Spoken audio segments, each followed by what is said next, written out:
Good morning. I'm Kenda with the Living Colorado team. And today, as every Monday, I'm joined by my good friend, Nathan Jennison. He's the owner and managing broker of the Mortgage Architects.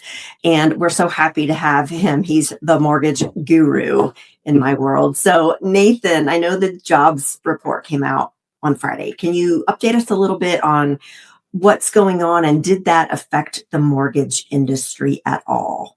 Yep. Always good to be here, Kenda. So, yes, the BLS jobs report came out on Friday, and it was a blockbuster report. It was twice as many recorded as added jobs to the economy than expected. And so it certainly made a lot of headlines, and there's a lot of people talking about how strong the jobs economy is currently.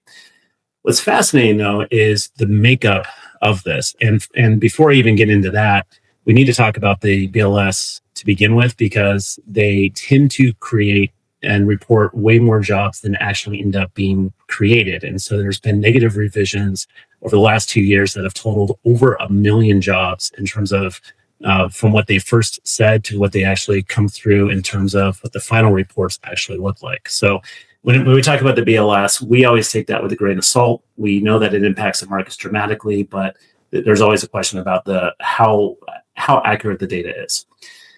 In terms of the makeup of this, though, what was interesting is that most of it came from government and also healthcare, and that does not signal a strong economy. That signals that we're making jobs for that are really supportive, that not necessarily fueling an economy that's doing really well. The other part of it was about 70,000 jobs came from leisure and hospitality. And that's been a little bit puzzling because a lot of people are struggling. So why are we creating so many leisure and hospitality jobs? Well, one of the things that has been raised is that ultimately the World Cup is this month. And so that has been like FIFA has actually been saying that they're looking at that creating 185,000 jobs.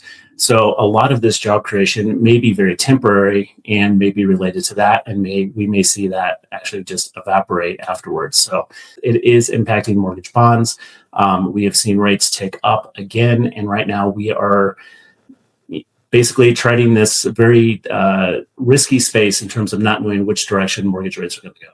I think it's interesting that you mentioned that the large segment of the jobs market gains were government jobs because maybe wasn't it about a year ago that there were massive government cuts of jobs, like Doge came in and they just eliminated these huge swaths of jobs in the government.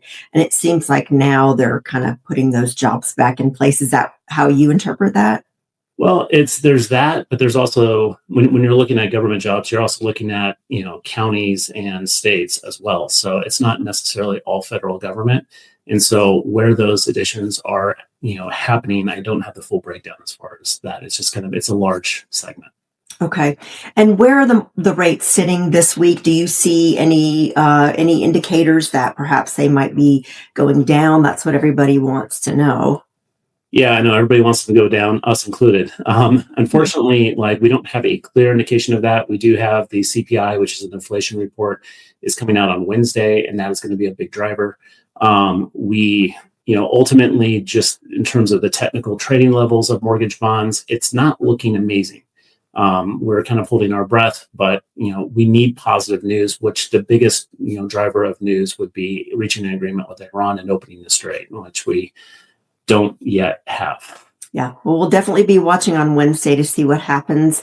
Nathan, thank you so much for your time as always, and we'll see you again next Monday for our Monday Mortgage Minute. Always a pleasure. Thanks for having me.